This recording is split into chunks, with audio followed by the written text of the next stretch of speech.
ಓಂ ಶಾಂತಿ. ನಾವೆಲ್ಲರೂ ಇಂದಿನ ಮುರಳಿ ಚಿಂತನೆಯನ್ನ ಆರಂಭಿಸುವ ಮುನ್ನ ಒಂದು ಸುಂದರವಾದ ಪ್ರೇರಣಾದಾಯಕ ಕಥೆಯನ್ನ ನೆನಪು ಮಾಡ್ಕೊಳ್ಳೋಣ. ಖಂಡಿತ. ಕಥೆಗಳಿಂದ ವಿಷಯ ಬಹಳ ಬೇಗ ಅರ್ಥ ಆಗತ್ತೆ ಅಲ್ವಾ? ಹೌದು ನೋಡಿ, ಹಿಂದೊಮ್ಮೆ ಒಬ್ಬ ಮಹಾರಾಜ ಇದ್ದ. ಆತ ತನ್ನ ಸಿಂಹಾಸನದ ಮೇಲೆ ಕೂರುವಾಗ ಬಹಳ ಬೆಳೆಬಾಳುವ ಹೊಳೆಯುವ ರೇಷ್ಮೆಯ ರಾಜವಸ್ತ್ರಗಳನ್ನೇ ಧರಿಸ್ತಾ ಇದ್ದ. ರಾಜ ಅಂದ್ಮೇಲೆ ರಾಯಲ್ ಆಗಿ ಇರ್ಲೇಬೇಕಲ್ವಾ? ನಿಜ. ಆದ್ರೆ ಒಂದು ವಿಶೇಷ ಏನಂದ್ರೆ, ಆ ರಾಜವಸ್ತ್ರಗಳ ಒಳಗಡೆ ಯಾರಿಗೂ ಕಾಣದ ಹಾಗೆ ಯಾವಾಗ್ಲೂ ಒಂದು ಹಳೆಯ ಸಾಧಾರಣವಾದ ಹತ್ತಿಯ ಬಟ್ಟೆಯನ್ನ ಆತ ಧರಿಸ್ತಾ ಇದ್ದ. ಓಹೋ, ಒಳಗಡೆ ಹಳೆ ಬಟ್ಟೆನಾ? ಯಾಕೆ ಹಾಗೆ? ಅದನ್ನೇ ಒಬ್ಬ ಮಂತ್ರಿ ಕೂಡ ಕೇಳ್ದ. ಮಹಾರಾಜರೇ, ತಾವು ಇಷ್ಟೊಂದು ದೊಡ್ಡ ಸಾಮ್ರಾಜ್ಯದ ಒಡೆಯರು, ಆದ್ರೂ ಒಳಗಡೆ ಈ ಹರಿದು ಹೋದಂತ ಹಳೆ ಬಟ್ಟೆನ ಯಾಕೆ ಧರಿಸ್ತೀರಿ ಅಂತ. ಬಹಳ ಸಹಜವಾದ ಪ್ರಶ್ನೆ. ಅದಕ್ಕೆ ರಾಜ ಮುಗುಳ್ನಕ್ಕು ಹೇಳ್ತಾನೆ, ನೋಡು, ಈ ಹೊರಗಿನ ರೇಷ್ಮೆ ಬಟ್ಟೆ, ಕಿರೀಟ ಇವೆಲ್ಲವೂ ಕೇವಲ ನಾನು ಮಾಡ್ತಾ ಇರೋ ರಾಜ ಅನ್ನೋ ಪಾತ್ರವನ್ನ ಮಾತ್ರ ತೋರಿಸುತ್ತೆ. ಆದ್ರೆ ಒಳಗಿನ ಈ ಸಾಧಾರಣ ಬಟ್ಟೆ ನಾನು ಯಾರು, ಎಲ್ಲಿಂದ ಬಂದಿದ್ದೇನೆ ಅನ್ನೋ ನನ್ನ ಮೂಲ ಸ್ವರೂಪವನ್ನ ನಾನು ಮರೆಯದ ಹಾಗೆ ಜಾಗೃತವಾಗಿಡುತ್ತೆ ಅಂತ. ಎಂಥ ಅದ್ಭುತವಾದ ಮಾತು! ಈ ಕಥೆ ನಮ್ಮ ಬ್ರಾಹ್ಮಣ ಜೀವನದ ಅಡಿಪಾಯವನ್ನೇ ಬಹಳ ಸರಳವಾಗಿ ವಿವರಿಸುತ್ತೆ. ನಾವೆಲ್ಲರೂ ಕಲಿಯಬೇಕಾದ ಪಾಠವೂ ಇದೇ ಆಗಿದೆ. ಅಂದ್ರೆ ಇದು ನಮ್ಮ ಅನಾಸಕ್ತಿಯನ್ನ ತೋರಿಸುತ್ತೆ ಅಲ್ವಾ? ಹೌದು. ಈ ಕಥೆಯು ನಮಗೆ ವನವಾಸ ಅಥವಾ ಅನಾಸಕ್ತ ವೃತ್ತಿಯ ನೈಜ ಅರ್ಥವನ್ನ ತಿಳಿಸುತ್ತೆ. ನೋಡಿ, ವನವಾಸ ಅಂದ್ರೆ ಮನೆ ಮಾರು ಬಿಟ್ಟು ಎಲ್ಲೋ ಕಾಡಿಗೆ ಹೋಗೋದಲ್ಲ. ಖಂಡಿತ ಅಲ್ಲ. ಬದಲಾಗಿ ಈ ಹಳೆಯ ಪ್ರಪಂಚದಲ್ಲಿ ನಮ್ಮ ಜವಾಬ್ದಾರಿಗಳನ್ನ ನಿರ್ವಹಿಸ್ತಲೇ ಮನಸ್ಸಿನಿಂದ ಈ ಹಳೆಯ ಪ್ರಪಂಚವನ್ನ, ಹಳೆಯ ದೇಹದ ಭಾನವನ್ನ ಮರೆಯೋದಾಗಿದೆ. ಅಂದ್ರೆ ಹೊರಗಡೆ ನಾವು ಅಧಿಕಾರಿಯಾಗಿರಬಹುದು, ಗೃಹಿಣಿಯಾಗಿರಬಹುದು, ವ್ಯಾಪಾರಿಯಾಗಿರಬಹುದು, ಅದು ಕೇವಲ ಹೊರಗಿನ ಆ ರೇಷ್ಮೆ ಬಟ್ಟೆಯದ್ದ ಹಾಗೆ. ನಿಖರವಾಗಿ. ಆದ್ರೆ ಒಳಗಡೆ ನಾನು ಈ ಶರೀರವಲ್ಲ, ನಾನೊಂದು ಆತ್ಮ ಅನ್ನೋ ಸಾಧಾರಣ ಆದರೆ ಸತ್ಯವಾದ ಸ್ವರೂಪದ ನೆನಪು ಸದಾ ಇರಬೇಕು. ಇದನ್ನೇ ನಿಜವಾದ ಅನಾಸಕ್ತಿ ಅಂತ ಬಾಬಾ ಕರೆಯೋದು. ಹೊರಗಿನ ವೇಷಭೂಷಣಗಳು ನಮ್ಮ ನೈಜತೆಯನ್ನ ಮರೆಮಾಚಬಾರದು ಅನ್ನೋ ಈ ಸುಂದರವಾದ ಅನಾಸಕ್ತಿಯ ಎಚ್ಚರಿಕೆಯೊಂದಿಗೆ ಇಂದಿನ ಮುರುಳಿ ಚಿಂತನೆಗೆ ನಿಮಗೆ ಸ್ವಾಗತ. ಓಂ ಶಾಂತಿ. ಇಂದಿನ ಮುರುಳಿಯರ ದಿನಾಂಕ 10 ಏಪ್ರಿಲ್ 2026, 10/04/26. ಈಗ ಇಂದಿನ ಮುರಳಿಯ ಅದ್ಭುತವಾದ ತಲೆಬರಹವನ್ನ ನೋಡೋಣ ಅಲ್ವಾ? ಖಂಡಿತ. ಇಂದಿನ ಮುರುಳಿಯ ತಲೆಬರಹ ಹೀಗಿದೆ: ಮಧುರ ಮಕ್ಕಳೇ, ಭಾರತವನ್ನ ರಕ್ಷಣೆ ಮಾಡಲು ತಂದೆಯು ಬಂದಿದ್ದಾರೆ. ನೀವು ಮಕ್ಕಳು ಈ ಸಮಯದಲ್ಲಿ ತಂದೆಗೆ ಸಹಯೋಗಿಗಳಾಗುತ್ತೀರಿ. ಭಾರತವೇ ಪ್ರಾಚೀನ ಖಂಡವಾಗಿದೆ. ಬಾಬಾ ಹೇಳ್ತಾರೆ, ಪರಮಪಿತ ಪರಮಾತ್ಮನು ಈ ಭಾರತವನ್ನ ಅಂದ್ರೆ ಈ ಇಡೀ ಸೃಷ್ಟಿಯನ್ನ ಪತಿತದಿಂದ ಪಾವನವನ್ನಾಗಿ ಮಾಡಲು, ರಕ್ಷಣೆ ಮಾಡಲು ಬಂದಿದ್ದಾರೆ. ಆದ್ರೆ ತಂದೆ ಈ ಕಾರ್ಯವನ್ನ ಒಂಟಿಯಾಗಿ ಮಾಡ್ತಾರ? ಇಲ್ಲ, ತಂದೆ ಈ ಮಹತ್ ಕಾರ್ಯವನ್ನ ಒಂಟಿಯಾಗಿ ಮಾಡೋದಿಲ್ಲ. ನಮಗೆಲ್ರಿಗೂ ಅಂದ್ರೆ ಬ್ರಾಹ್ಮಣ ಪರಿವಾರದ ಪ್ರತಿಯೊಬ್ಬರಿಗೂ ಸಹ ಸಹಯೋಗಿಗಳಾಗುವ ಜವಾಬ್ದಾರಿಯನ್ನ ನೀಡ್ತಾ ಇದ್ದಾರೆ. ಆದ್ರೆ ಪರಮಾತ್ಮ ಸರ್ವಶಕ್ತಿವಂತ. ಜಗತ್ತಿನ ರಕ್ಷಣೆ ಮಾಡಲು ನಮ್ಮಂತ ಸಾಧಾರಣರ ಸಹಾಯ ಅವರಿಗೆ ವಾಸ್ತವದಲ್ಲಿ ಬೇಕೇ? ಖಂಡಿತ ಇಲ್ಲ ಅಲ್ವಾ? ಹೌದು. ಇದು ಕೇವಲ ನಮಗೆ ಭಾಗ್ಯವನ್ನ ನೀಡುವ, ನಮಗೆ ಕೀರ್ತಿ ತಂದ್ಕೊಡುವ ಒಂದು ವಿಧಾನ ಅಷ್ಟೇ. ಒಂದು ದೈನಂದಿನ ಉದಾಹರಣೆ ನೋಡಿ. ಮನೆಯ ಯಜಮಾನ ತನ್ನ ಹಳೆ ಮನೆಯನ್ನ ನವೀಕರಣ ಅಂದ್ರೆ ರಿನೋವೇಷನ್ ಮಾಡುವಾಗ ಏನ್ ಮಾಡ್ತಾನೆ? ಸಂಪೂರ್ಣ ಖರ್ಚು ಮತ್ತು ಹೊಣೆಗಾರಿಕೆ ಆತನದ್ದೇ ಆಗಿರುತ್ತೆ. ಕರೆಕ್ಟ್. ಆದರೂ ಮಕ್ಕಳನ್ನ ಕರೆದು, ಮಕ್ಕಳೇ ಬನ್ನಿ, ಈ ಗೋಡೆಗೆ ಬಣ್ಣ ಹಚ್ಚಲು ನನಗೆ ಸ್ವಲ್ಪ ಸಹಾಯ ಮಾಡಿ ಅಂತ ಕೇಳ್ತಾನಲ್ವಾ? ಹೌದು. ಆ ಮಕ್ಕಳು ಆಟವಾಡುತ್ತಾ ಬಣ್ಣ ಹಚ್ಚಿದ್ರೂ ನಾಳೆ ಮನೆ ಸಿದ್ಧವಾದಾಗ ಯಜಮಾನ, ನೋಡಿ, ನನ್ನ ಮಕ್ಕಳು ಎಷ್ಟೊಂದು ಸುಂದರವಾಗಿ ಮನೆಯನ್ನ ಕಟ್ಟಿದ್ದಾರೆ ಅಂತ ಕೀರ್ತಿಯನ್ನ ಅವರಿಗೆ ಕೊಡ್ತಾನೆ. ಅದೇ ರೀತಿ ಶಿವಬಾಬಾರವರು ಸ್ವರ್ಗದ ಸ್ಥಾಪನೆ ಮಾಡ್ತಾ ಇದ್ರು. ನಮ್ಮಿಂದ ಚಿಕ್ಕ ಚಿಕ್ಕ ಸೇವೆಗಳನ್ನ ಮಾಡಿಸಿ ನಾಳೆ ನನ್ನ ಮಕ್ಕಳು ಜಗತ್ತನ್ನ ಪರಿವರ್ತನೆ ಮಾಡಿದ್ರು ಅಂತ ನಮಗೆ ಕಿರೀಟವನ್ನ ತೊಡಿಸ್ತಾರೆ. ಇದು ತಂದೆಯ ಅಪಾರ ಪ್ರೀತಿಯಾಗಿದೆ. ಈ ಸಹಯೋಗದ ಭಾವನೆಯೊಂದಿಗೆ ಆ ಶ್ರೇಷ್ಠ ಗುರಿಯನ್ನು ತಲುಪುವುದು ನಮ್ಮ ಉದ್ದೇಶ. ಆದರೆ ದಾರಿಯಲ್ಲಿ ಬರುವ ಅಡೆತಡೆಗಳು ಏನು? ಈಗ ಮುರಳಿಯ ಪ್ರಶ್ನೆ ಉತ್ತರ ವಿಭಾಗವನ್ನು ನೋಡೋಣ. ಇಂದಿನ ಪ್ರಶ್ನೆ ಬಹಳ ಮುಖ್ಯವಾಗಿದೆ. ಪ್ರಶ್ನೆ ಹೀಗಿದೆ: ಶ್ರೇಷ್ಠ ಗುರಿಯಲ್ಲಿ ಅಡಚಣೆ ಮಾರುವಂತಹ ಚಿಕ್ಕ ಚಿಕ್ಕ ಮಾತುಗಳು ಯಾವುವು? ಇದಕ್ಕೆ ಉತ್ತರವಾಗಿ ಬಾಬಾ ಹೇಳ್ತಾರೆ, ಒಂದು ವೇಳೆ ಯಾವುದೇ ಆಸಕ್ತಿ ಇದೆ, ಅನಾಸಕ್ತ ವೃತ್ತಿ ಇಲ್ಲ, ಒಳ್ಳೆಯದನ್ನು ತೊಡುವುದರಲ್ಲಿ, ತಿನ್ನುವುದರಲ್ಲಿ ಬುದ್ಧಿಯೂ ಅಲೆದಾಡುತ್ತಿರ್ತದೆ ಎಂದ್ರೆ ಈ ಮಾತುಗಳು ಶ್ರೇಷ್ಠ ಗುರಿಯನ್ನು ತಲುಪುವುದರಲ್ಲಿ ಅಡಚಣೆ ಮಾಡ್ತದೆ ಆದ್ದರಿಂದ ತಂದೆಯು ತಿಳಿಸ್ತಾರೆ, ಮಕ್ಕಳೇ, ವನವಾಸದಲ್ಲಿರಿ, ನೀವಂತೂ ಎಲ್ಲವನ್ನೂ ಮರೆಯಬೇಕಾಗಿದೆ, ಈ ಶರೀರವೂ ಸಹ ನೆನಪಿರಬಾರದು. ಅಂದ್ರೆ ನಮ್ಮನ್ನ ಕೆಳಗೆ ಎಳೆಯೋದು ಯಾವ ದೊಡ್ಡ ದೊಡ್ಡ ತಪ್ಪುಗಳಲ್ಲ, ಬದಲಾಗಿ ದೈನಂದಿನ ಜೀವನದ ಈ ಚಿಕ್ಕ ಚಿಕ್ಕ ಆಸಕ್ತಿಗಳು ಅಲ್ವಾ? ಹೌದು, ಬಾಬಾ ಹೇಳ್ತಾರೆ, ನಮ್ಮ ಗುರಿ ಬಹಳ ಶ್ರೇಷ್ಠವಾಗಿದೆ, ದೇವತಾ ಸ್ವರೂಪವನ್ನ ಪಡೆಯೋದು. ಅದೇ ಒಂದು ಸಣ್ಣ ಉದಾಹರಣೆ ತಗೊಳ್ಳಿ. ಯಾರಾದ್ರೂ ಬಹಳ ಆಸಕ್ತಿಯಿಂದ ಒಂದು ಬೆಲೆ ಬಾಳುವ ಸುಂದರವಾದ ರೇಷ್ಮೆ ಸೀರೆಯನ್ನ ಉಟ್ಕೊಂಡು ಮದುವೆಗೆ ಹೋಗ್ತಾರೆ ಅಂತ ಇಟ್ಕೊಳ್ಳಿ. ಆಹಾ, ಮದುವೆ ಅಂದಮೇಲೆ ಬಹಳ ಗ್ರ್ಯಾಂಡ್ ಆಗಿ ಹೋಗ್ತಾರೆ. ಆದ್ರೆ ಅಲ್ಲಿ ಯಾರೋ ಆಕಸ್ಮಿಕವಾಗಿ ಆ ಸೀರೆ ಮೇಲೆ ಸ್ವಲ್ಪ ಜ್ಯೂಸ್ ಚೆಲ್ಲಿಬಿಡ್ತಾರೆ. ಆಗೇನಾಗತ್ತೆ? ಆ ಮದುವೆಯ ಖುಷಿ, ಅಲ್ಲಿನ ವಾತಾವರಣ ಎಲ್ಲವೂ ಆ ಕ್ಷಣವೇ ಮರ್ತೋಗತ್ತೆ. ಸಂಪೂರ್ಣ ಬುದ್ಧಿಯು ಆ ಸೀರೆಯ ಕಲೆಯ ಮೇಲೆಯೇ ಇರುತ್ತೆ. ಮನಸ್ಸು ಪೂರ್ತಿ ವಿಚಲಿತವಾಗತ್ತೆ. ಆದರೆ ಇಲ್ಲಿ ನನಗೊಂದು ಪ್ರಶ್ನೆ ಬರುತ್ತೆ. ಸೀರೆಯ ಮೇಲೆ ಜ್ಯೂಸ್ ಚೆಲ್ಲಿದಾಗ ಮನಸ್ಸು ವಿಚಲಿತವಾಗುವುದು ಬಹಳ ಸಹಜವಲ್ವೇ? ಕೇವಲ ಒಂದು ಸಣ್ಣ ಕಲೆ ನಮ್ಮ ಯೋಗದ ಸ್ಥಿತಿಯನ್ನ, ನಮ್ಮ ಖುಷಿಯನ್ನ ಯಾಕೆ ಸಂಪೂರ್ಣವಾಗಿ ನುಂಗಿ ಹಾಕುತ್ತೆ? ಯಾಕಂದ್ರೆ ಆ ಕ್ಷಣದಲ್ಲಿ ನಾವು ಆ ರೇಷ್ಮೆಯ ಬಟ್ಟೆಯನ್ನೇ ನಾನು ಅಂತ ನಂಬಿಬಿಟ್ಟಿರ್ತೀವಿ. ನಮ್ಮ ಮೌಲ್ಯ, ನಮ್ಮ ಗೌರವ ಆ ಬಟ್ಟೆಯಲ್ಲಿದೆ ಅನ್ನೋ ಅಜ್ಞಾನವೇ ನಮ್ಮ ಖುಷಿಯನ್ನ ಕಸಿದುಕೊಳ್ಳುತ್ತೆ. ಕಲೆ ಬಿದ್ದಿರೋದು ಬಟ್ಟೆಗೆ, ಆದ್ರೆ ನೋವಾಗ್ತಾ ಇರೋದು ಮನಸ್ಸಿಗೆ. ಅಚ್ಛಾ, ಇದು ಬಹಳ ಆಳವಾದ ಮಾತು. ಹೌದು, ಬಾಬಾ ಹೇಳುವ ವನವಾಸದ ಅರ್ಥವೇ ಇದು. ನಾವು ಬಟ್ಟೆಯನ್ನ ಧರಿಸ್ಬೇಕು, ಊಟ ಮಾಡ್ಬೇಕು, ಆದ್ರೆ ಬುದ್ಧಿಯಿಂದ ಡಿಟ್ಯಾಚ್ ಆಗಿರ್ಬೇಕು. ಆಫೀಸ್ನಿಂದ ಮನೆಗೆ ಬರುವಾಗ ಟ್ರಾಫಿಕ್ನಲ್ಲಿ ಸಿಲ್ಕೊಂಡಾಗ ಇಂದು ಮನೆಯಲ್ಲಿ ಏನ್ ಊಟ ಮಾಡಿರ್ಬೋದು ಅಂತ ನಾಲಿಗೆಯ ರುಚಿಯ ಕಡೆಗೆ ಬುದ್ಧಿ ಹೋದ್ರೆ ಅದು ಕೂಡ ಅನಾಸಕ್ತಿಯಲ್ಲ. ಇಂಥ ಚಿಕ್ಕ ಮಾತುಗಳೇ ನಮ್ಮನ್ನ ದೇಹದ ಭಾನಕ್ಕೆ ತರ್ತವೆ. ಈ ದೇಹದ ಭಾನ ಅಥವಾ ಭೌತಿಕ ವಸ್ತುಗಳ ಮೇಲಿನ ಅತಿಯಾದ ಆಕರ್ಷಣೆ ಇವೆಲ್ಲವೂ ಒಂದು ರೀತಿಯ ಅಂಧಕಾರವೇ ಆಗಿದೆ ಅಲ್ವಾ? ಈ ಅಂಧಕಾರದಿಂದ ಬೆಳಕಿನ ಕಡೆಗೆ ಹೋಗುವ ಪ್ರಯಾಣದ ಬಗ್ಗೆ ಬಾಬಾ ಮುಂದಿನ ಸಾಲಿನಲ್ಲಿ ಸ್ಪಷ್ಟವಾಗಿ ಎಚ್ಚರಿಸ್ತಾರೆ. ಆ ಸಾಲು ಯಾವುದು? ಮುರಳಿಯಲ್ಲಿ ಹೀಗಿದೆ: ಭಾರತವು ಪ್ರಾಚೀನ ಖಂಡ, ಸ್ವರ್ಗ, ಬ್ರಹ್ಮಾನ ದಿನ ಮತ್ತು ರಾತ್ರಿ, ಜ್ಞಾನವೇ ಪ್ರಕಾಶ, ಅಜ್ಞಾನವೇ ಅಂಧಕಾರ. ಬಾಬಾ ಹೇಳ್ತಾರೆ, ಲೌಕಿಕ ಪ್ರಪಂಚದಲ್ಲಿ ಜನ ಬೆಟ್ಟದ ಮೇಲೆ ನಿಂತು ಸೂರ್ಯಾಸ್ತವನ್ನ ಅಂದ್ರೆ ಸನ್ಸೆಟ್ ಅನ್ನ ಬಹಳ ಸಂಭ್ರಮದಿಂದ ನೋಡ್ತಾರೆ. ಹೌದು, ಅದೊಂದು ದೊಡ್ಡ ಆಚರಣೆ. ಆದ್ರೆ ವಾಸ್ತವದಲ್ಲಿ ಈ ಇಡೀ ಪ್ರಪಂಚವೇ ಈಗ ಕತ್ತಲೆಯ ಕಡೆ, ಪತನದ ಕಡೆಗೆ ಹೋಗ್ತಾ ಇದೆ. ಸತ್ಯನಾರಾಯಣನ ಕಥೆಯಲ್ಲಿ ಬರುವ ದೋಣಿ ಮುಳುಗೋ ದೃಶ್ಯ ಇದೇ ಆಗಿದೆ. ಜನ ಅದನ್ನೇ ಎಂಜಾಯ್ ಮಾಡ್ತಾ ಇದ್ದಾರೆ. ಆದ್ರೆ ನಾವೆಲ್ಲರೂ ಜ್ಞಾನ ಸೂರ್ಯನ ಉದಯವನ್ನ ನೋಡ್ತಾ ಇದ್ದೀವಿ. ಅಂದ್ರೆ ಜಗತ್ತು ಒಂದು ಸುಂದರವಾದ ಸೂರ್ಯಾಸ್ತವನ್ನ ನೋಡ್ತಾ ಇದ್ದೀವಿ ಅಂತ ಸಂಭ್ರಮಿಸುವಾಗ ವಾಸ್ತವದಲ್ಲಿ ಅವರು ಕತ್ತಲೆಯ ಕಡೆಗೆ ಹೆಜ್ಜೆ ಹಾಕ್ತಾ ಇದ್ದಾರೆ. ಆದರೆ ನಾವೆಲ್ಲರೂ ಹೊರಗಿನ ಪ್ರಪಂಚದಲ್ಲಿ ಕತ್ತಲೆ ಬೆಳಕನ್ನು ನೋಡ್ತೀವಿ. ಈ ಬುದ್ಧಿಯ ಮಟ್ಟದಲ್ಲಿ ಕತ್ತಲೆ ಅಂದ್ರೇನು? ನಮಗೆ ಕಣ್ಣಿಗೆ ಕಾಣುವ ಕತ್ತಲೆಗೂ ಬುದ್ಧಿಯ ಕತ್ತಲೆಗೂ ಏನು ವ್ಯತ್ಯಾಸ? ಬಹಳ ಆಳವಾದ ಯೋಚನೆ ಇದು. ಬಾಬಾ ಹೇಳ್ತಾರೆ, ಬುದ್ಧಿಯ ಕತ್ತಲೆ ಅಂದ್ರೆ ವಾಸ್ತವದ ಅರಿವಿಲ್ಲದಿರುವುದು. ನಮ್ಮ ದೈನಂದಿನ ಜೀವನದ ನಕಾರಾತ್ಮಕ ಯೋಚನೆಗಳೇ ದೊಡ್ಡ ಕತ್ತಲೆ. ಅಂದ್ರೆ ನೆಗೆಟಿವ್ ಥಾಟ್ಸ್. ನಿಖರವಾಗಿ. ಉದಾಹರಣೆಗೆ, ಕತ್ತಲೆಯಲ್ಲಿ ನಡೆಯುವಾಗ ದಾರಿಯಲ್ಲಿ ಬಿದ್ದಿರೋ ಹಗ್ಗವನ್ನ ನೋಡಿ ಹಾವು ಅಂತ ಹೆದರ್ತೀವಲ್ವಾ? ಹಾಗೆಯೇ ಜೀವನದಲ್ಲಿ ಸಣ್ಣ ಸಮಸ್ಯೆ ಬಂದಾಗ ಅಯ್ಯೋ ಎಲ್ಲ ಮುಗಿದೇ ಹೋಯ್ತು ಅಂತ ಭಯಪಡುವುದು, ಅಶಾಂತವಾಗುವುದು, ಇವೆಲ್ಲವೂ ಅಜ್ಞಾನದ ಕತ್ತಲೆ. ಖಂಡಿತ. ಹಗ್ಗವನ್ನ ಹಾವು ಅಂತ ಭ್ರಮಿಸುವುದು. ಎಲ್ಲಿ ಜ್ಞಾನದ ಬೆಳಕು ಅಂದ್ರೆ ನಾನು ಆತ್ಮ, ನಾಟಕದ ಪ್ರತಿಯೊಂದು ದೃಶ್ಯ ಕಲ್ಯಾಣಕಾರಿಯಾಗಿದೆ ಅನ್ನೋ ಅರಿವು ಬರ್ತದೆಯೋ ಅಲ್ಲಿ ಆ ಹಗ್ಗ ಸ್ಪಷ್ಟವಾಗಿ ಕಾಣ್ತೆ. ಸಮಸ್ಯೆ ಕೇವಲ ಒಂದು ಪಾಠವಾಗಿ ಮಾತ್ರ ಕಾಣ್ತೆ. ಜ್ಞಾನದ ಬೆಳಕಿನಿಂದ ನಮ್ಮೊಳಗಿನ ಕತ್ತಲೆ ದೂರವಾಗುತ್ತೆ. ಆದರೆ ಈ ಜ್ಞಾನದ ಪ್ರಕಾಶವನ್ನ ಜಗತ್ತಿಗೆ ನೀಡುವ ಆ ಮೂಲ ಸೂರ್ಯ ಯಾರು?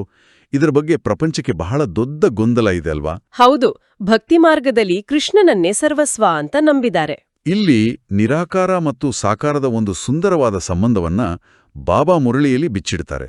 ಆ ಸಾಲು ಹೀಗಿದೆ: ಶ್ರೀಕೃಷ್ಣನು ಎಲ್ಲರಿಗೂ ತಂದೆಯಲ್ಲ, ಕೇವಲ ಒಬ್ಬ ನಿರಾಕಾರ ತಂದೆಗೆ ವಿಶ್ವಪಿತನೆಂದು ಹೇಳಲಾಗುತ್ತದೆ. ಗ್ರೇಟ್ ಗ್ರೇಟ್ ಗ್ರ್ಯಾಂಡ್ ಫಾದರ್ ಪ್ರಜಾಪಿತ ಬ್ರಹ್ಮನಾಗಿದ್ದಾರೆ, ಅವರಿಂದ ವಂಶಾವಳಿಯಾಗುತ್ತದೆ. ಬಾಬಾ ಹೇಳ್ತಾರೆ, ಕೃಷ್ಣನು ಸತ್ಯಯುಗದ ಮೊದಲ ರಾಜಕುಮಾರ, ಸಂಪೂರ್ಣ ಪಾವನ ಆತ್ಮ. ಆದರೆ ಆತನು ದೊಡ್ಡವನಾದ ಮೇಲೆ ಒಂದಿಬ್ರ ಮಕ್ಕಳಿಗೆ ತಂದೆಯಾಗಬಹುದು.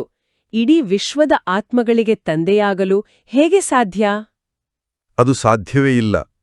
ಕೇವಲ ನಿರಾಕಾರ ಪರಮಪಿತ ಶಿವನಿಗೆ ಮಾತ್ರ ವಿಶ್ವಪಿತನಾಗಲು ಸಾಧ್ಯ. ಹಾಗೆಯೇ ಸಾಕಾರದಲ್ಲಿ ಮನುಷ್ಯ ಸೃಷ್ಟಿ ಪ್ರಾರಂಭವಾಗುವುದು ಪ್ರಜಾಪಿತ ಬ್ರಹ್ಮರವರಿಂದ. ಆದ್ದರಿಂದ ಅವರು ಗ್ರೇಟ್ ಗ್ರೇಟ್ ಗ್ರ್ಯಾಂಡ್ ಫಾದರ್ ಆಗಿದ್ದಾರೆ. ಸಾಕಾರ ಮತ್ತು ನಿರಾಕಾರದ ನಡುವಿನ ಈ ಕೊಂಡಿ ಅದ್ಭುತವಾಗಿದೆ. ಆದರೆ ಜನರು ಕೃಷ್ಣನನ್ನ ಆರಾಧಿಸುವಾಗ ಸಿಗುವ ಭಕ್ತಿಗೂ ಬ್ರಹ್ಮಬಾಬಾರವರನ್ನೇ ಪ್ರಜಾಪಿತ ಅಂತ ಒಪ್ಪುಕೊಳ್ಳೋದಕ್ಕೂ ಏನು ವ್ಯತ್ಯಾಸ? ಇದನ್ನ ಅರ್ಥ ಮಾಡಿಕೊಳ್ಳಲು ನಾವು ಬ್ರಹ್ಮಬಾಬಾರವರ ಪ್ರಾಯೋಗಿಕ ಜೀವನವನ್ನು ನೋಡ್ಲೇಬೇಕು. ಅವರು ಲೌಕಿಕದಲ್ಲಿ ಎಷ್ಟೊಂದು ದೊಡ್ಡ ವಜ್ರದ ವ್ಯಾಪಾರಿಯಾಗಿದ್ರು. ಅಪಾರ ಸಂಪತ್ತಿತ್ತು. ಹೌದು, ಬಹಳ ದೊಡ್ಡ ಶ್ರೀಮಂತರು. ಆದರೆ ನಿರಾಕಾರ ಶಿವನ ಆದೇಶ ಬಂದ ಕೂಡ್ಲೇ ಒಂದೇ ಒಂದು ಕ್ಷಣದಲ್ಲಿ ತಮ್ಮ ಸರ್ವಸ್ವವನ್ನು, ಹಣ, ಆಸ್ತಿ, ಪ್ರತಿಷ್ಠೆ ಎಲ್ಲವನ್ನೂ ತ್ಯಜಿಸಿ ನಿರಾಕಾರ ಶಿವನಿಗೆ ವಾಹನವಾದ್ರು. ಆ ಸಂಪೂರ್ಣ ಸಮರ್ಪಣಾ ಭಾವವೇ ಅವರನ್ನ ಪ್ರಜಾಪಿತನನ್ನಾಗಿ ಮಾಡಿದ್ದು. ನಮ್ಮೊಳಗಿನ ಅಹಂಕಾರವನ್ನ ಹೇಗೆ ಸಮರ್ಪಣೆ ಮಾಡಬೇಕು ಅನ್ನೋದಕ್ಕೆ ಇದೇ ದೊಡ್ಡ ಪ್ರೇರಣೆ. ಅಹಂಕಾರದ ಮಾತೆ ಬಂದಾಗ ಅದು ನಮ್ಮೆಲ್ಲರೊಳಗೂ ಎಷ್ಟೊಂದು ಆಳವಾಗಿ ಬೇರೂರಿದೆ ಅಂದ್ರೆ ಕೆಲವೊಮ್ಮೆ ಅದನ್ನ ಜಯಿಸುವುದು ಅಸಾಧ್ಯ ಅಂತ ಅನಿಸುತ್ತೆ. ಇದೇ ಹೋಲಿಕೆಯನ್ನ ಬಾಬಾ ಮುರಳಿಯಲ್ಲಿ ಬಹಳ ಮಾರ್ಮಿಕವಾಗಿ ನೀಡ್ತಾರೆ. ಯಾವ ಸಾಲಿನಲ್ಲಿ? ಆ ಸಾಲು ಹೀಗಿದೆ: ರಾವಣನ ವಿಸ್ತಾರವು ದೊಡ್ಡದಾಗಿರುವುದರಿಂದ ಅವನ ಶರೀರವನ್ನು ದೊಡ್ಡದನ್ನಾಗಿ ಮಾಡುತ್ತಾರೆ. ಶಿವತಂದೆಯಂತೂ ಬಿಂದುವಾಗಿದ್ದಾರೆ, ಆದರೆ ಪೂಜೆಗಾಗಿ ದೊಡ್ಡ ರೂಪ ಮಾಡಿದ್ದಾರೆ. ಆತ್ಮವೇ ಪರಮಾತ್ಮನೆಂಬ ಅಜ್ಞಾನವಿದೆ. ಬಾಬಾ ಹೇಳ್ತಾರೆ, ದಸರಾ ಹಬ್ಬದಲ್ಲಿ ರಾವಣನ ಮೂರ್ತಿಯನ್ನ ಪ್ರತಿವರ್ಷವೂ ದೊಡ್ಡದು ಮಾಡ್ತಾ ಹೋಗ್ತಾರೆ. ಇದು ಕೇವಲ ಕಾಗದದ ಮೂರ್ತಿಯಲ್ಲ, ಮನುಷ್ಯನ ಒಳಗಿರುವ 5 ವಿಕಾರಗಳ, ಮುಖ್ಯವಾಗಿ ಅಹಂಕಾರದ ವಿಸ್ತಾರವನ್ನ ಇದು ತೋರಿಸುತ್ತೆ. ರಾವಣ ಬಹಳ ದೊಡ್ಡದಾಗಿ ಕಾಣ್ತಾನೆ. ಹೌದು, ಆದ್ರೆ ವಾಸ್ತವದಲ್ಲಿ ಈ ಇಡೀ ಸೃಷ್ಟಿಯನ್ನ ನಿಯಂತ್ರಿಸುವ ಪರಮಾತ್ಮನು ಅತಿ ಸೂಕ್ಷ್ಮವಾದ ಬಿಂದು ಸ್ವರೂಪ. ಆದ್ರೆ ಕೇಳಲು ಇದು ಬಹಳ ಚೆನ್ನಾಗಿದೆ. ವಾಸ್ತವದಲ್ಲಿ ಯಾರಾದರೂ ನಮ್ಮ ಮೇಲೆ ಕೋಪಗೊಂಡಾಗ ಅಥವಾ ನಮಗೆ ಅನ್ಯಾಯವಾದಾಗ ನಮ್ಮೊಳಗಿನ ಕೋಪ ಮತ್ತು ಅಹಂಕಾರದ ರಾವಣ ಬೆಟ್ಟದಷ್ಟು ದೊಡ್ಡದಾಗಿ ನಿಲ್ಲುತ್ತಾನಲ್ವಾ? ಖಂಡಿತ, ಅದು ಪ್ರಾಕ್ಟಿಕಲ್ ಸಮಸ್ಯೆ. ಆ ಕುದಿಯುವ ಕೋಪದ ಕ್ಷಣದಲ್ಲಿ ಆ ಸಣ್ಣ ಬಿಂದು ಸ್ವರೂಪವನ್ನ ನೆನಪು ಮಾಡಿಕೊಳ್ಳುವುದು ಅಷ್ಟು ಸುಲಭವೇ? ಅದನ್ನ ಪ್ರಾಯೋಗಿಕವಾಗಿ ಹೇಗ್ ಮಾಡೋದು? ಆ ಬಿಂದುವಿನಲ್ಲಿ ಅಷ್ಟೊಂದು ಶಕ್ತಿ ಇದೆಯಾ? ಇದು ಪ್ರತಿಯೊಬ್ಬ ಬ್ರಾಹ್ಮಣನೂ ಎದುರಿಸುವ ಪ್ರಾಕ್ಟಿಕಲ್ ಪ್ರಶ್ನೆನೇ. ಇಲ್ಲಿ ನಾವು ಅರ್ಥ ಮಾಡ್ಕೊಳ್ಬೇಕಾದ ರಹಸ್ಯ ಏನಂದ್ರೆ, ಶಕ್ತಿ ಇರುವುದು ಆಕಾರದ ಗಾತ್ರದಲ್ಲಲ್ಲ, ಅದರ ಪವಿತ್ರತೆಯಲ್ಲಿ. ಅಂದ್ರೆ ಕ್ವಾಂಟಿಟಿಗಿಂತ ಕ್ವಾಲಿಟಿ ಮುಖ್ಯ. ಹೌದು. ಕಸದ ದೊಡ್ಡ ಬೆಟ್ಟವನ್ನ ಸುಟ್ಟು ಬೂದಿ ಮಾಡಲು ಬೆಂಕಿಯ ಒಂದು ಸಣ್ಣ ಕಿಡಿ ಸಾಕಲ್ವಾ? ಅದೇ ರೀತಿ ರಾವಣ ಅಂದ್ರೆ ವಿಕಾರ ಎಷ್ಟೇ ದೊಡ್ಡದಾಗಿರ್ಲಿ, ನಾನು ಶಾಂತ ಸ್ವರೂಪ ಆತ್ಮ, ಶಿವಬಾಬಾರವರ ಕಿರಣಗಳು ನನ್ನ ಮೇಲಿವೆ ಅನ್ನೋ ಆ ಒಂದು ಪರಿಶುದ್ಧವಾದ ಸಂಕಲ್ಪದಲ್ಲಿ ಅಷ್ಟೊಂದು ಶಕ್ತಿಯಿದೆ. ಆ ಬಿಂದು ಸ್ವರೂಪದ ನೆನಪು ಕ್ಷಣಾರ್ಧದಲ್ಲಿ ರಾವಣನನ್ನ ಭಸ್ಮ ಮಾಡಬಲ್ಲದು. ಆಹಾ, ಎಂದರೆ ಆಂತರಿಕವಾಗಿ ನಾವು ಎಷ್ಟು ಶುದ್ಧವಾಗಿರ್ತೀವೋ ನಮ್ಮ ಯೋಗಬಲ ಅಷ್ಟು ಶಕ್ತಿಯುತವಾಗಿರುತ್ತೆ. ಈ ಯೋಗಬಲವೇ ನಮ್ಮ ನಿಜವಾದ ಅಸ್ತ್ರ. ಇದೇ ಅಹಿಂಸೆಯ ಮಾರ್ಗ. ಬಾಬಾ ಇದನ್ನು ಸ್ಪಷ್ಟಪಡಿಸ್ತಾ ಮುಂದಿನ ಸಾಲಿನಲ್ಲಿ ಹೇಳ್ತಾರೆ. ಹೌದು, ಶಿವಶಕ್ತಿಯರು ಅಹಿಂಸಕರೆಂದು ಗಾಯನ ಮಾಡಲಾಗುತ್ತದೆ. ಆದರೆ ಚಿತ್ರಗಳಲ್ಲಿ ದೇವಿಯರಿಗೂ ಸಹ ಆಯುಧಗಳನ್ನು ಕೊಟ್ಟು ಹಿಂಸೆಯನ್ನು ತೋರಿಸ್ಬಿಟ್ಟಿದ್ದಾರೆ. ವಾಸ್ತವದಲ್ಲಿ ನೀವು ಯೋಗಬಲದಿಂದ ರಾಜ್ಯ ಪಡೆಯುತ್ತೀರಿ. ಗಂಗೆಯ ಬಗ್ಗೆ ಗುಪ್ತಗಂಗೆ ಎಂದು ಹೇಳುತ್ತಾರೆ. ಬಾಬಾ ಹೇಳ್ತಾರೆ, ಭಕ್ತಿ ಮಾರ್ಗದಲ್ಲಿ ದೇವಿಯರ ಕೈಯಲ್ಲಿ ತ್ರಿಶೂಲ, ಖಡ್ಗಗಳನ್ನ ಕೊಟ್ಟು ರಾಕ್ಷಸರನ್ನ ಕೊಲ್ಲುತ್ತಿರುವಂತೆ ತೋರಿಸಿದ್ದಾರೆ. ಆದ್ರೆ ಅದೆಲ್ಲವೂ ಬಾಹ್ಯ ಅಸ್ತ್ರಗಳಲ್ಲ. ಹೌದು, ಆತ್ಮಿಕ ಜ್ಞಾನದಲ್ಲಿ ಹಿಂಸೆ ಅಂದ್ರೆ ಕೇವಲ ಕೈಯಿಂದ ಹೊಡೆಯೋದಲ್ಲ ಅಲ್ವಾ? ನಿಜ. ಕಠೋರವಾದ ಮಾತುಗಳನ್ನಾಡುವುದು, ಇನ್ನೊಬ್ಬರ ಬಗ್ಗೆ ಕೆಟ್ಟದಾಗಿ ಯೋಚಿಸುವುದು ಕೂಡ ಹಿಂಸೆಯೇ ಆಗಿದೆ. ನಾವೆಲ್ಲರೂ ಅಹಿಂಸಾತ್ಮಕರಾಗಬೇಕು. ನಾವು ಹೊರಗಿನ ಶಸ್ತ್ರಗಳಿಂದ ಯಾರಿಗೂ ನೋವು ಮಾಡಬಾರದು, ಬದಲಾಗಿ ನಮ್ಮ ಶಾಂತಿಯ ಶಕ್ತಿಯಿಂದ ವಿಕಾರಗಳನ್ನ ಕೊಲ್ಲಬೇಕು. ಅಂದ್ರೆ ಶತ್ರುವಿನ ತಲೆ ಕಡಿಯೋದಲ್ಲ, ನಮ್ಮೊಳಗಿನ ನಕಾರಾತ್ಮಕತೆಯನ್ನು ಕಡಿಯೋದು. ಈ ರಹಸ್ಯವನ್ನ ನಾವು ದಾದೀಜಿಯವರ ಜೀವನದಲ್ಲಿ ನೋಡಬಹುದಲ್ವಾ? ಖಂಡಿತ. ನಮ್ಮ ಹಿರಿಯ ದಾದಿಯವರು ಇದನ್ನ ಬಹಳ ಅದ್ಭುತವಾಗಿ ತಮ್ಮ ಜೀವನದಲ್ಲಿ ಅಳವಡಿಸಿಕೊಂಡಿದ್ರು. ಯಜ್ಞದ ಆರಂಭದ ದಿನಗಳಲ್ಲಿ ಎಷ್ಟೊಂದು ವಿರೋಧಗಳಿದ್ವು. ಜನ ಬಂದು ಗಲಾಟೆ ಮಾಡ್ತಾ ಇದ್ರು, ಬೈತಾ ಇದ್ರು.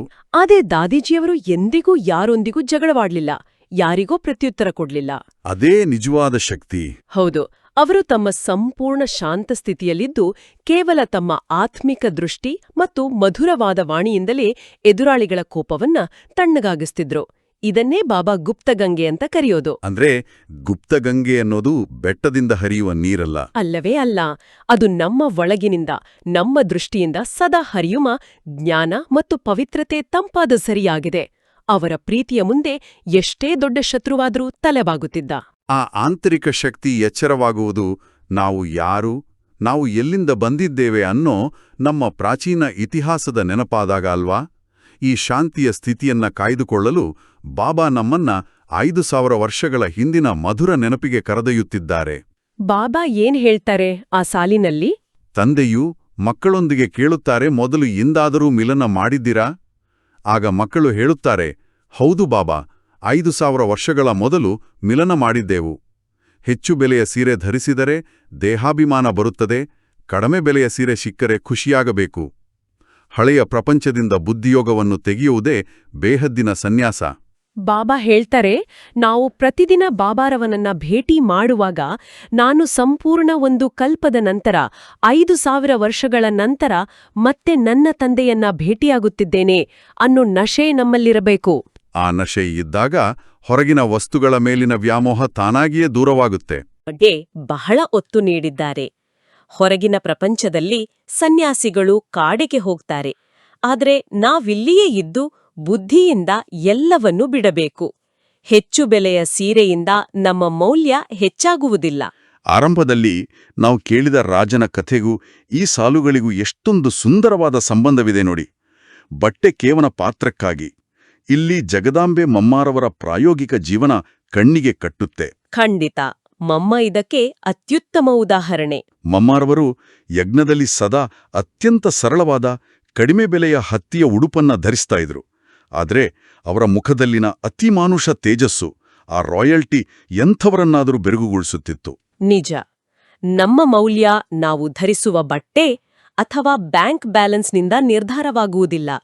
ನಮ್ಮ ಆಂತರಿಕ ಪವಿತ್ರತೆ ಮತ್ತು ದೈವೀ ಗುಣಗಳೇ ನಮ್ಮ ನಿಜವಾದ ಆಭರಣಗಳು.